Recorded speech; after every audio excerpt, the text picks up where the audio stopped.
你一定有过这样的体验，在便利店结账时，掏出手机或者银行卡往收银台上轻轻一碰，叮的一声，支付完成，整个过程不到半秒钟。但你有没有想过，在这转瞬即逝的半秒钟里，到底发生了什么？你的手机和那台收银终端之间进行了怎样的对话？你的银行卡信息是如何被传输、验证、授权的？为什么这种看似随意的碰一下，却能安全地完成价值数千甚至数万元的交易？这个视频将带你深入无接触支付的世界。我们会从最基础的电磁物理原理讲起，一路探索加密技术、安全架构、市场格局，直到最前沿的 AI 代理支付和生物识别卡。无论你是对技术好奇的普通用户，还是想了解行业动态的从业者，这里都有你想知道的答案。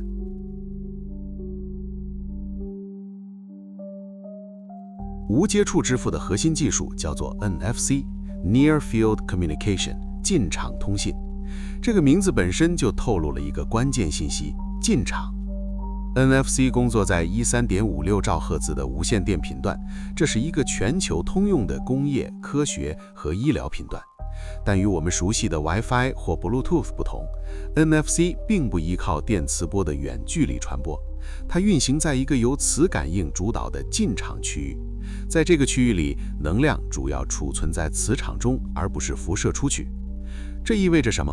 简单来说，如果有人想从远处窃听你的支付信息，他需要一台极其灵敏的设备来探测磁场的微弱泄漏，这比窃听 Wi-Fi 信号要困难得多，后者是专门设计成来远距离传播的。从物理学角度看，13.56兆赫兹频率对应的波长约为22米，理论上近场边界可以延伸到3.5米左右。但在实际的支付应用中，有效工作范围被严格限制在4厘米以内。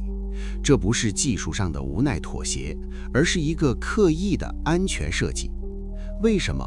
因为4厘米的限制创造了一个物理意图门槛，你必须有意识地将手机靠近终端才能触发支付，这大大降低了误触或被动支付的风险。换句话说，距离本身就是一道安全屏障。那么数据是如何在这短短4厘米内传输的呢？这里有一个巧妙的机制，叫做负载调制。传统的非接触式银行卡没有内置电池，它们是完全被动的。当你把卡片靠近读卡器时，读卡器产生的磁场会在卡片的天线上感应出电压，这个电压经过整流和稳压后，为卡片上的芯片供电。卡片要向读卡器发送数据时，它会改变天线线圈上的负载阻抗，这种变化通过2个线圈之间的互感作用反射回读卡器的天线，被解读为数据信号。整个过程就像2个人通过一根共享的弹簧交流，一方用力拉扯，另一方就能感受到震动。智能手机的情况略有不同，由于手机有自己的电池，它可以使用一种叫做主动负载调制的技术。手机主动驱动一个反向信号，即使天线比专业设备更小，也能确保可靠通信。这对于 SoftPOS 软件销售点技术尤为重要。当一台普通消费者的手机变身为收银终端时，主动负载调制保证了足够的通信范围。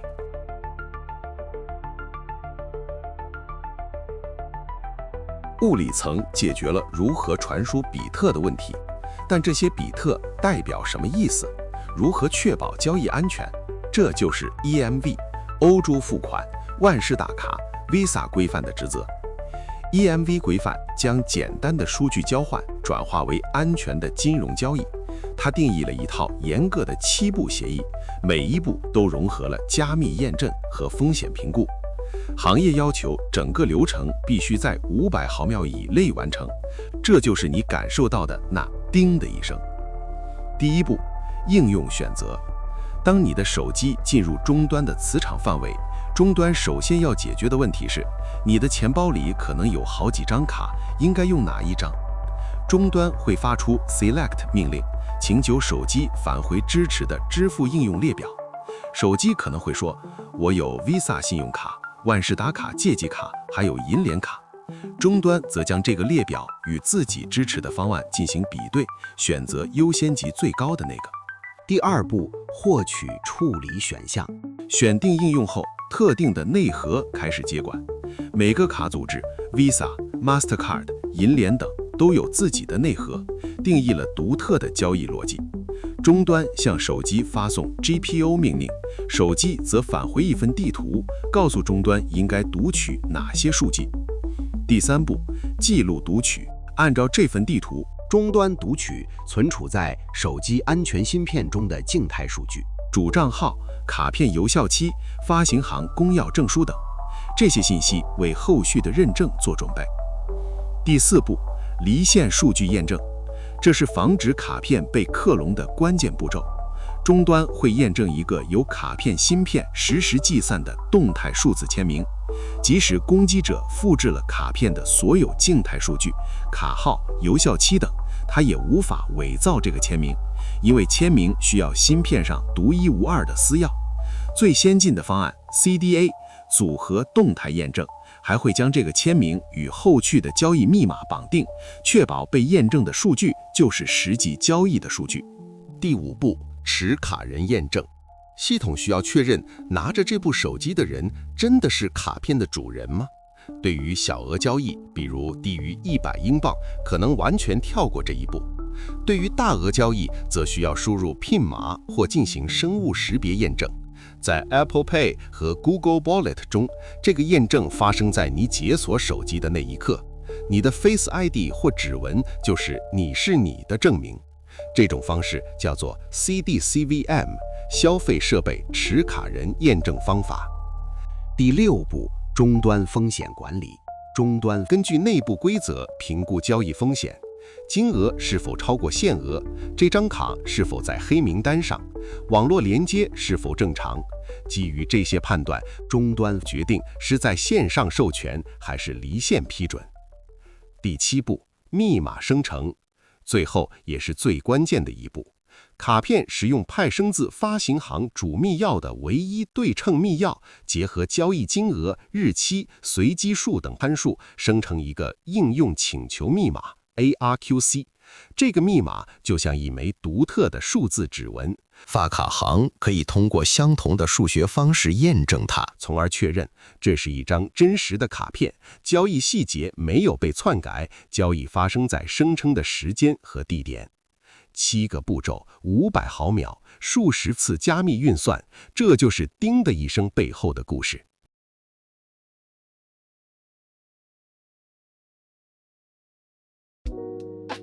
在深入讨论手机钱包之前，我们不应忘记无接触支付的原住民——非接触式银行卡。事实上，你钱包里那张带有非接触支付标识、4条弧形波纹的银行卡，和你手机里的 Apple Pay、Google Wallet 使用的是完全相同的 NFC 技术和 EMV 协议，但它们在设计哲学上有着微妙而重要的差异。非接触式银行卡的最大优势是不依赖电池与操作系统，它没有电池，不需要充电，不依赖操作系统，只要卡片物理完好且终端正常工作，交易就可以进行。当你把卡片靠近读卡器的瞬间，读卡器的磁场为卡片芯片供电，交易立即开始。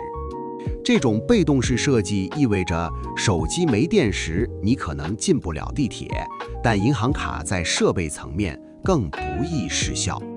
从安全角度看，银行卡的密钥存储在卡片内部的安全芯片中，与手机的安全元件 Secure Element 本质上是同一类技术。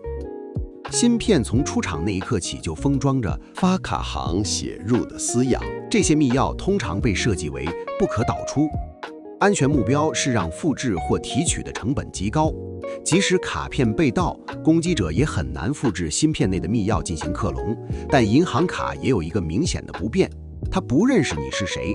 手机钱包可以通过 Face ID 或指纹确认拿着手机的人就是主人，但银行卡没有这个能力，因此银行卡采用了一套基于金额的分级验证策略。小额交易免密支付，许多国家和地区设有免密支付上限，如英国目前为100英镑。低于此金额的交易通常可以直接碰一下完成。但是否触发 PIN 验证还受发卡行风控规则影响。例如，累计金额或连续交易次数达到阈值后，仍会要求验证。大额交易 PIN 验证超过限额时，终端会要求你输入4到6位 PIN 码，这比 Face ID 慢，但胜在普适，任何终端都支持。累计限额保护，即使每笔都在免密范围内，连续多次交易后，系统也会要求输入 PIN， 防止卡片被盗后被连续盗刷。值得注意的是，英国 FCA 已宣布，自2026年3月起，将给予发卡机构更大的灵活性，来设定非接触支付限额。这意味着未来限额可能因机构而异，甚至可能允许用户自行设定。但这并非自动取消限额，多数机构短期内预计仍会维持现有上限。配合正在兴起的生物识别支付卡，卡片内置指纹传感器，未来大额免密支付的场景将更加普遍。这种设计反映了一个务实的权衡：小额交易追求速度，大额交易追求安全。既然银行卡已经足够安全，为什么还要用手机钱包？答案在于3个方面。令牌化保护。当你把银行卡添加到 Apple Pay 时，手机存储的不是真实卡号，而是一个设备账号。即使这个令牌泄露，攻击者也无法用它在其他设备或网上购物。而实体银行卡的卡号是固定的，一旦泄露，风险更大。生物识别集成。每次支付前，手机已经通过 Face ID 或指纹确认了你的身份。这意味着手机钱包可以跳过 PIN 输入，同时提供比无验证更高的安全性，两全其美，集中管理。丢失手机后，你可以远程冻结所有绑定的卡片。丢失银行卡后，你需要逐一挂失每一张卡。无论是银行卡还是手机钱包，当它们碰向终端的那一刻，执行的都是同一套 EMV 7步协议。应用选择、获取处理选项、记录读取、OTA 数据认证、持卡人验证、终端风险管理、密码生成。虽然终端可以通过某些数据特征，也例如 AID、CVM 结果等，推断对面是实体卡还是手机钱包，但无论哪种形态，它都会按照同一套标准化的 EMV 流程完成加密对话。这正是 NFC 支付的优雅之处。同一套基础设备，同时服务于最简单的塑料卡片和最先进的智能手机。你可以根据场景选择最适合的工具。银行卡永远可靠，手机更加智能。当 EMV 凭证从塑料卡迁移到手机时，一个根本性的问题浮出水面：加密密钥应该存储在哪里？这个问题催生了2种截然不同的安全哲学。苹果和三星选择了安全元件 Secure Element SE 模型，而谷歌则走上了主机卡仿真 Host Card Emulation HCE 的道路。这2种选择各有利弊，深刻影响着移动支付的安全格局。安全元件是一块特殊的防篡改芯片，嵌入在 iPhone 或三星手机中。它与主处理器和操作系统完全隔离，拥有自己的安全操作系统、独立内存和加密协处理器。你可以把它想象成一个微型金库，就安装在你的手机里。当你把银行卡添加到 Apple Pay 时，银行会生成一个唯一的设备账号 Device Account Number， 并直接将它写入这块安全芯片。从那一刻起， iOS 系统哪怕是苹果自己都无法读取这个密钥。当你进行支付时， iOS 只能请求安全元件对交易进行签名，然后接收返回的密码化授权信号。这种架构的安全优势是绝对的，即使你的 iPhone 被越狱，即使恶意软件获得了系统最高权限，攻击者也无法从安全元件中提取密钥。这就是为什么 Apple Pay 被认为是移动支付中最安全的解决方案。谷歌面临一个不同的困境，早期的 Android 手机上，安全元件往往嵌入在 SIM 卡中，由移动运营商控制。谷歌不想受制于运营商，于是另辟蹊径 HCE 技术，允许 NFC 控制器将数据直接路由到 Android 主操作系统，绕过了安全元件。但这带来了一个根本性的安全挑战。Android 操作系统是一个通用计算环境，理论上容易受到恶意软件攻击。在这样的环境中存储长期密钥是危险的。谷歌的解决方案是令牌化和限时密钥。Google Wallet 不存储你的真实卡号，而是存储一系列一次性的密钥，每个密钥只在短时间内或有限次数的交易中有效。当这些密钥用完或过期，手机需要连接谷歌云端获取新的密钥。这种设计的好处是灵活、开放，不依赖特定硬件。但代价是，如果你的手机离线时间过长，支付会失败，而且具有 Android Root 权限的恶意软件理论上可以拦截这些临时密钥。为了弥补这一弱点，现代 Android 设备通常使用可信执行环境主处理器中的一个物理隔离区域来处理 HCE 逻辑。这是一种折中方案，介于纯软件和完全硬件隔离之间。两种模型的选择反映了安全性与开放性之间永恒的张力。苹果选择了封闭但坚不可摧，谷歌选择了开放但需要额外防护。对于普通用户来说，两者都足够安全，真正需要担心的是下一节要讲的新型攻击手段。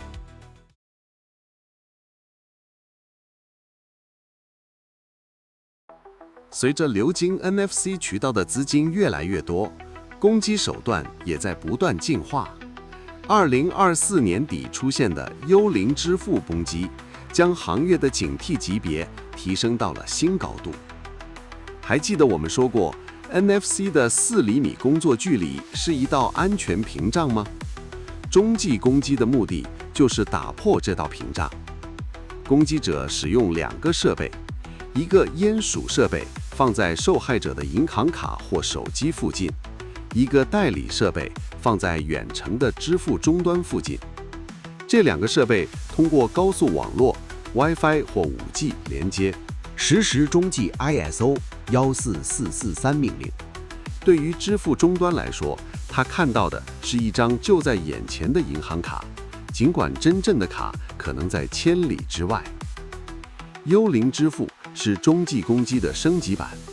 攻击者首先通过钓鱼或恶意软件窃取受害者的银行卡凭证，然后将这些凭证绑定到自己设备上的 Google Pay 或 Apple Pay。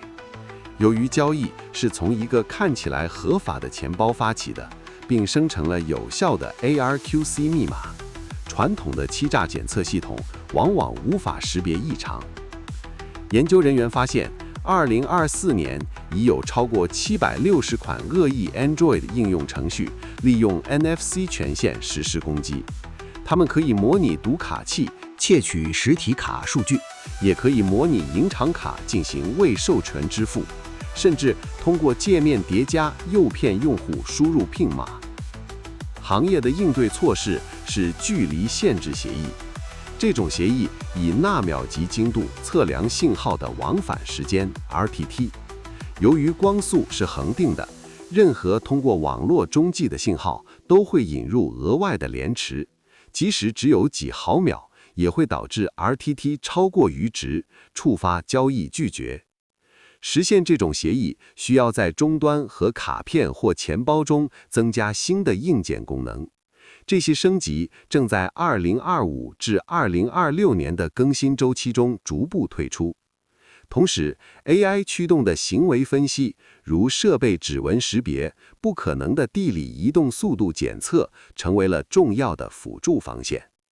安全从来不是一劳永逸的，它是一场永无休止的军备竞赛。每一次攻击手段的进化，都推动着防御技术的升级。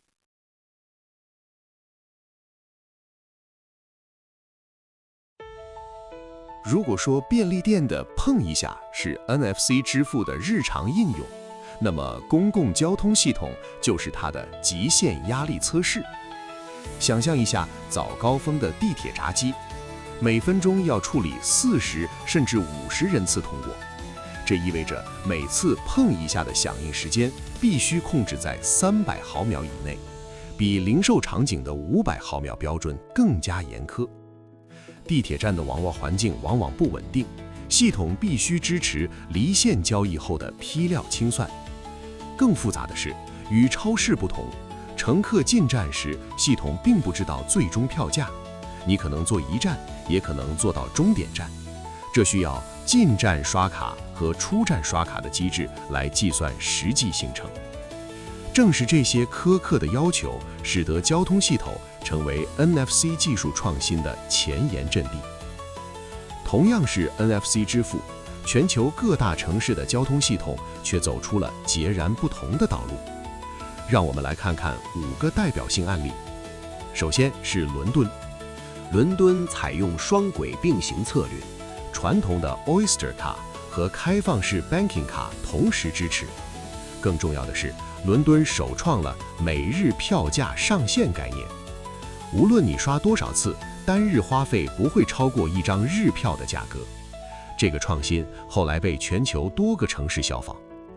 接下来是日本的 Suica 和 Passmo， 日本使用索尼专用的 Felica 协议，响应速度仅需 0.1秒。这是为东京早高峰每分钟数百人通过闸机而专门优化的。更神奇的是，即使手机完全关机，依然可以完成支付。香港的八达通同样基于 Felica 技术，但它的创新在于生态扩展，从地铁、巴士延伸到便利店、停车场，甚至市场、菜摊，一张卡覆盖了香港人的日常生活。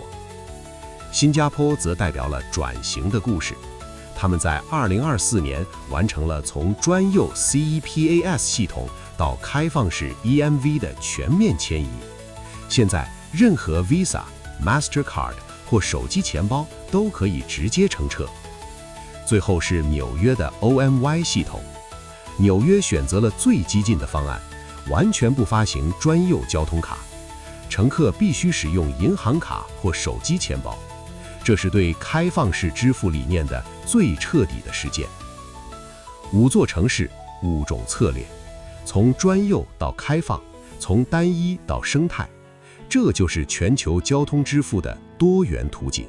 纽约大都会运输署的 OMMY 系统代表了最新的发展方向，它完全放弃了专有卡片，只接受开放式银行卡和手机钱包。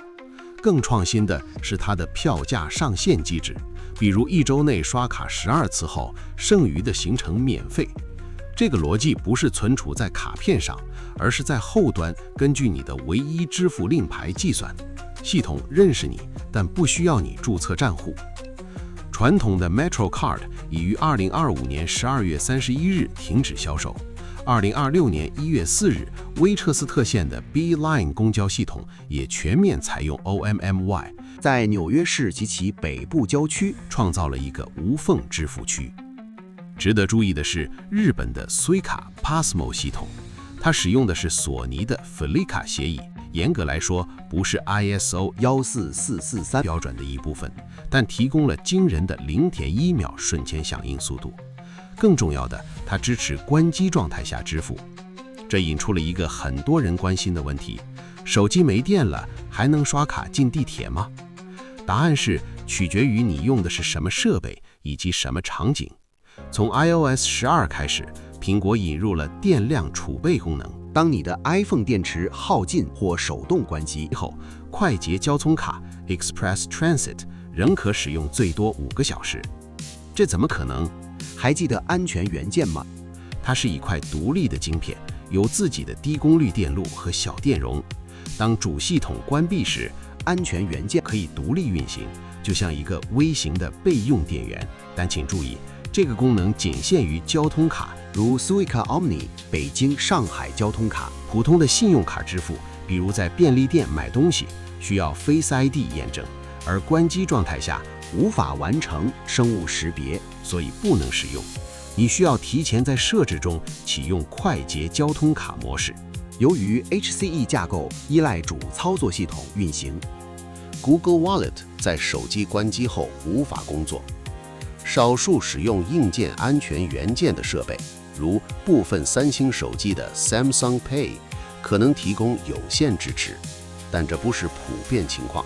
谷歌也不官方承诺这一功能。传统的塑料银行卡是完全被动的，芯片由读卡器磁场感应供电，所以永远在线。而手机的 NFC 芯片需要主动响应，这就产生了电力需求。苹果的解决方案是在安全元件中集成独立的低功耗电路，专门为交通场景设计。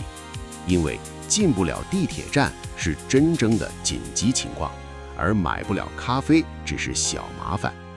所以，如果你是 iPhone 用户且经常坐地铁，记得开启快捷交通卡功能，这可能在某个电池耗尽的早晨救你一命。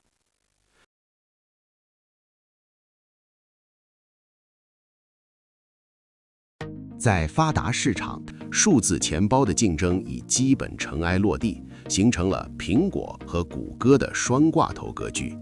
但这两个巨头的地位并不对等。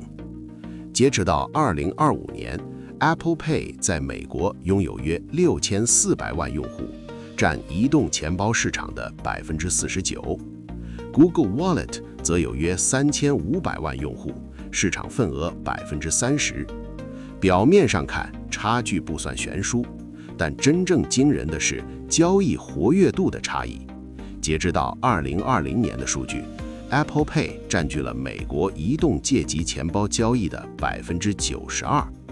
这意味着 Google Wallet 虽然也有用户，但这些用户的使用频率远低于 Apple Pay 用户。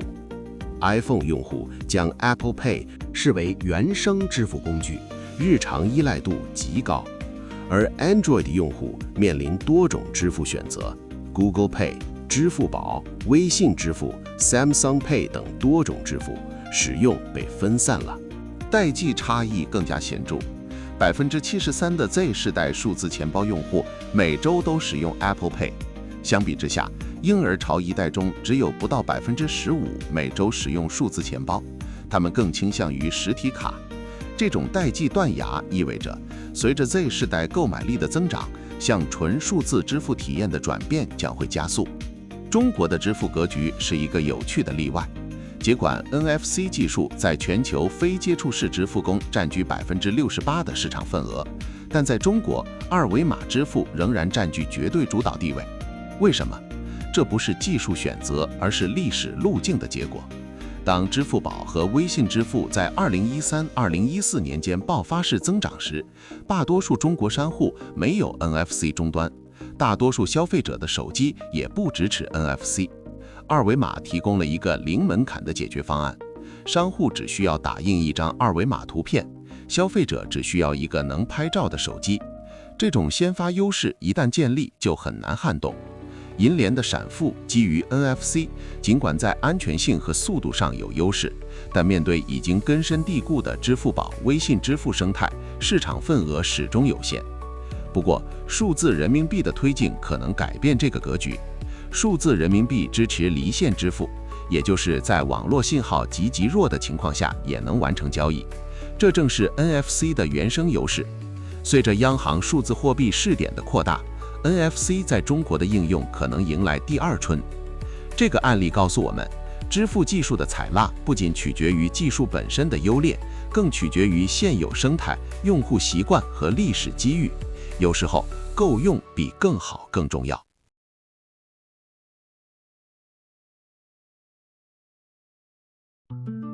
对于消费者来说，碰一下是便利；对于商户来说，它是一个复杂的成本收益计算。一个常见的误解是 Apple Pay 对商户更贵。实际上，苹果和谷歌都不直接向商户收费，他们的收入来自发卡机构交换费的分成，商户支付的仍然是标准的卡处理费用。那么，为什么商户会觉得 Apple Pay 贵？原因在于卡片类型，用户倾向于在自己数字钱包中绑定高返现的奖励信用卡。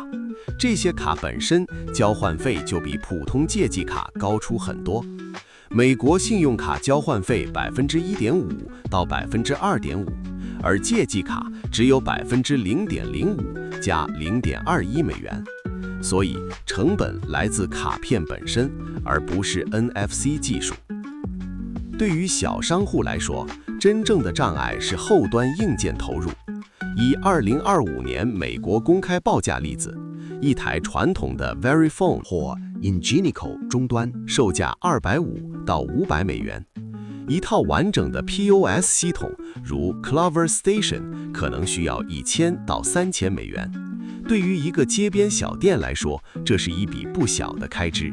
2025年具有颠覆性的趋势是 Soft POS， 也就是软件销售点。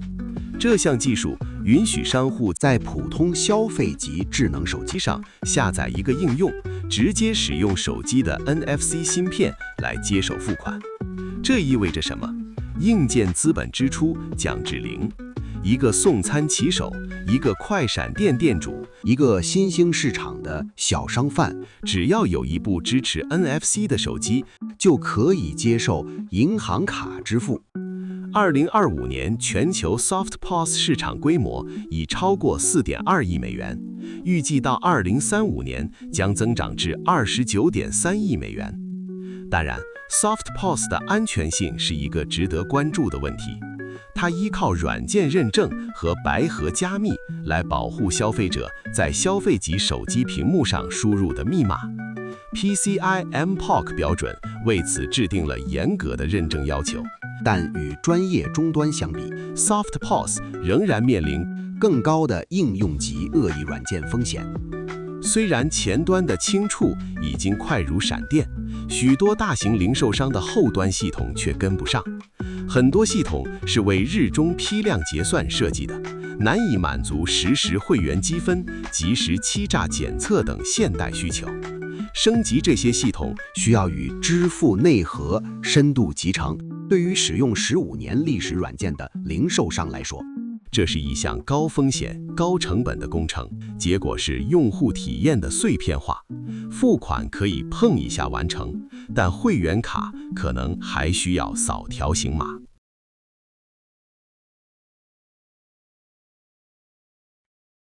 展望2026年及以后，支付这个动作本身可能变得越来越隐形。生物识别支付卡正在兴起，这些卡片直接嵌入指纹传感器，利用读卡器磁场能量自供电，指纹验证在卡片上完成，验证成功后，卡片向终端发送已验证信号，无需输入PIN码就可以进行大额交易。这意味着非接触式支付不再受金额限制。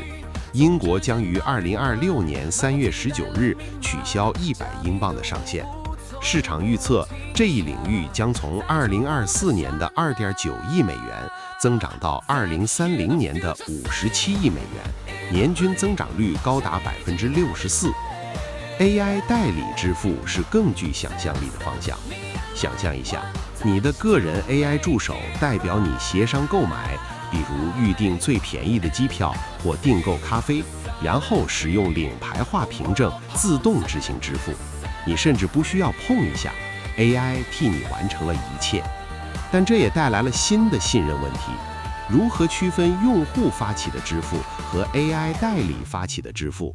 如何确保 AI 在预定义的支出限额内运行？当非金融科技公司，比如苹果和谷歌，通过 AI 代理提供金融服务时，监管机构应该如何应对？这些问题正在成为政策制定者的新课题。增值服务 VAS 将销售点从纯粹的交易检查点重新定义为数据丰富的互动节点。Apple VAS 和 Google Smart Tap 协议允许一次碰一下，同时完成支付、会员积分和收据。商户可以在支付的那一刻实时推送个性化优惠，构建高保真的用户画像。当然，这也引发了隐私方面的担忧，每一次碰都在留下数据痕迹。从磁条卡到晶片卡，从晶片卡到碰一下，支付技术的演进始终朝着一个方向：更快、更便捷、更无摩擦。但便利从来不是免费的，每一次技术进步都伴随着新的安全挑战。NFC 的4厘米工作距离是一道屏障，但中继攻击试图绕过它。安全元件提供了银行级的保护，但限制了开放性。HCE 带来了灵活性，但扩大了攻击面。这种张力永远不会消失，它推动着技术的演化。从距离限制协议到 AI 驱动的欺诈检测，从生物识别卡到量子安全加密，应对未来量子计算机对现有加密体系的威胁。作为消费者，我们能做的是了解这些技术的原理和边界。当你下次把手机往收银台上一碰时，你就知道那叮的一声背后是电磁物理、加密数学、金融协议和安全架构的精密协作，以及一场永无休止的攻防博弈。而这就是现代支付的故事。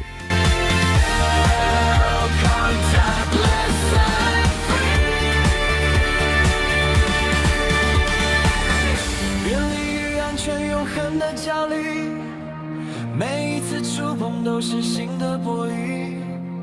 当指尖再次靠近，听见的是整个时代的呼吸。